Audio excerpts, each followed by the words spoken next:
Hey guys, I wanted to go ahead and do a Google Search Console update for my blog, howtoboosttestosterone.org. If you're familiar, I hired a virtual assistant for this blog, but he's not taking the job seriously. So unfortunately, I have to either find somebody else or handle it myself. And I think I'm on the edge of just doing it myself.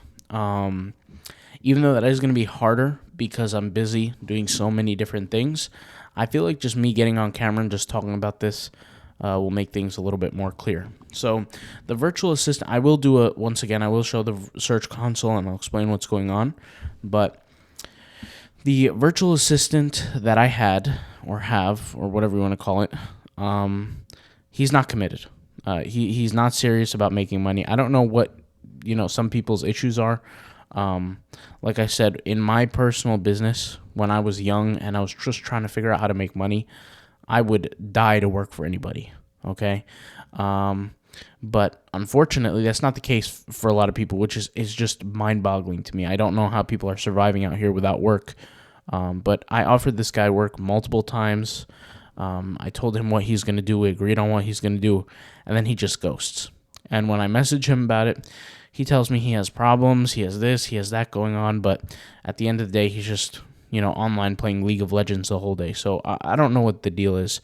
But regardless, it is what it is. These are things you got to deal with as a business owner. One of the biggest, most important, and either drawbacks or push forwards are your employees or your virtual assistants. And it's not always as easy. For me, to me, it's not a problem to do it myself, but it's just a matter of I have so much work to do, so it gets confusing. But I figured I'd make this video because here I wrote a blog, about Trenbolone, and it is a very in-depth blog post about a lot of the things that you, need to know about taking Tren. Now, trust me, I'm not advising you guys to take Tren or anything crazy like that. This is just simply a blog post around that kind of stuff. And you can see here, the readability is done pretty well. We got some images and all this. And this is actually a post that I wrote myself. And something that I said about writing a blog is that when you write a blog, your content is individualized and compartmentalized as a whole, as a unit. And I'll explain what I mean. So if I write a blog on just how to boost a Trenbolone, right? Like one really, really good article, even if it's the best article on Google, it's probably not going to rank because it's my only production. It's my only piece of work. And Google looks at that and they say, yes, this was a very, very good written piece of article, but we're not going to award it the very top because authoritativeness. And when we say authoritativeness, we don't just talk about blog authority. We don't just talk about backlinks and your score on some sort of algorithm. We look at it from a content standpoint, okay?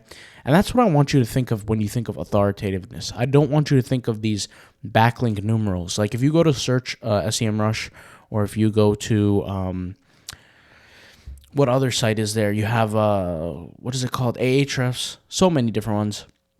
You get a domain authority score. Now, I don't want you to focus on that score because that score is just a mathematical algorithmic representation of the amount of backlinks, the power of those backlinks, etc.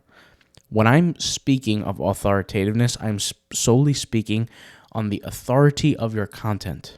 And if you were to take an individual, and if the individual represented your blog and you only had one post, even if it was written very, very well, you don't have that much authority, okay? Because it's only one blog. But you could see here we had other blogs written in the area, in the subject. But the other blogs are mediocre compared to this one blog. This one blog is probably the best well-written blog because it contains so much information around what the reader has to understand, right? And what happened is you could see here, just ever so slightly after publishing that blog, we started slowly going upward a little bit. This is not a coincidence. This does not happen by luck. Everything happens for a reason. A lot of SEOs will tell you, don't pay too close attention to your Google Search Console because it might throw you off, whatever. Well, when you do something positive, you should be very, very hyper aware of your Google Search Console. And you can see here, my numbers are increasing. This is not by random. All right, this is not a coincidence. This is legitimately because we wrote this amazing article, and this amazing article lifts all the other articles up a little bit. And when I say lifts them up, I say from a Google authoritative perspective, because what will happen is let's say we have an article on coffee and testosterone as an example, or hair growth and testosterone, or sleep and testosterone, whatever it is. Okay, Google might look at that, and let's say all the other articles on my website are mediocre. They'll say, okay, this guy fits here in this position. And then all of a sudden you publish one really, really, really good article with the rest of your mediocre articles, and now all those other mediocre articles get lifted slightly. It could be even 1%. It's still a lift, okay? Because you're adding to your authority in front of Google's eyes. Now, what the best move for somebody like me to do is not even publish articles right now. It's going back to other articles, fixing them, improving them, drastically improving them, and resubmitting them through Google, okay, for re-indexing. And what will happen is that will create better success over time. Now, that will cause some immediate decrease in traffic, but you got to also remember that the goal is not current. It's not the goal is not to have traffic right now. The goal is to have traffic in the future. And that's what you always got to tell yourself. The goal is not now. The goal is future, right? Whether it be make $1,000, $100,000, whatever it is, the number is irrelevant. It's about the future. So you can see here there is some stabilization around here, and then you could see a small lift, and then a decline, and then an increase. And this increase overall, like this segment, is larger than any other segment here before. And if we look at our full report, okay, and we select for, let's say, the last 6 months, okay, and see how that looks, we have a lift, all right? Now, what I'm going to do is I'm going to review my different blog posts. I'm going to see which ones need improvement.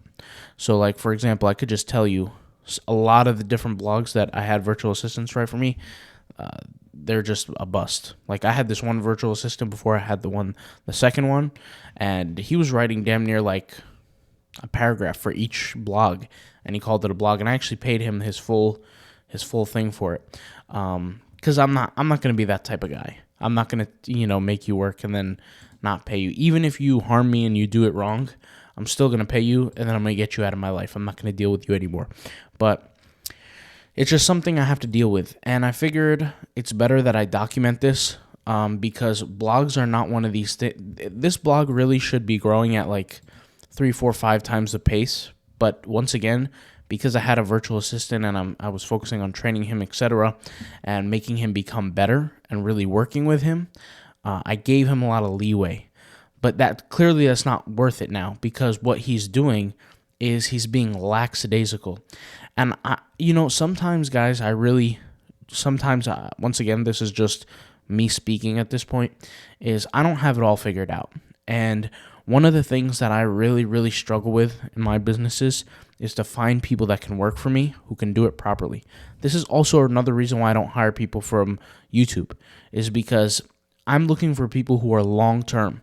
And for a long-term business who are going to work for me for years, even if you want the job now, that hurts me in the future, because the amount of time and money I have to spend teaching you, right?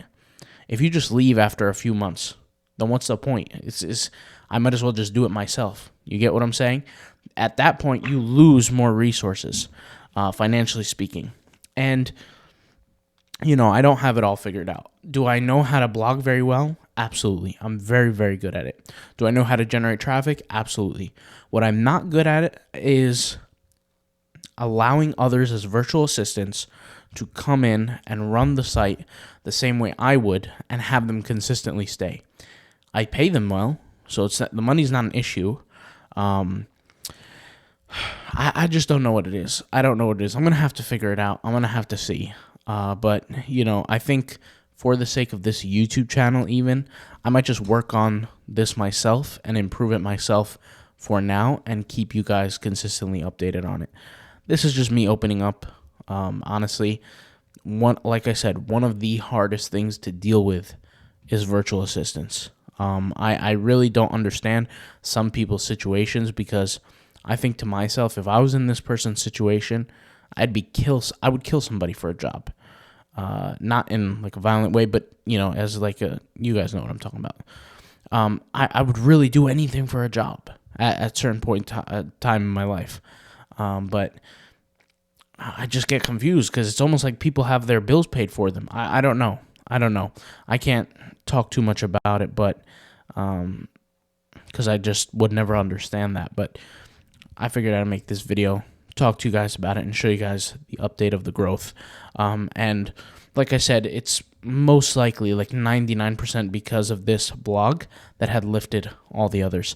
Now, this blog is not going to get traffic right away. It's still going to be tested in Google's algorithm, etc., but it still adds power to every other blog post out there. So if you guys are watching this, I would say there's one takeaway from this, and understand that Google's not going to judge you off of just simply one blog, but they're going to judge you off of a totality approach, off of your whole entire site. If you have a lot of mistakes on your website and you're still getting traffic or something like that, then take that as a blessing and tell yourself that if you fix these issues, you can multiply your traffic. And if you have a site with just 1 or 2 articles and you're not getting traffic, then understand that that's pretty much normal, because you're going to have to get a lot more content on there to really have Google look at you like you're some sort of authority that they're even going to be willing to test with their audience. All right. So point is, one article won't make or break you, but it can do an incremental change. It can make a small marginal change to your business. All right, guys. So thank you guys for watching. I'll talk to you guys later, and peace out. Bye.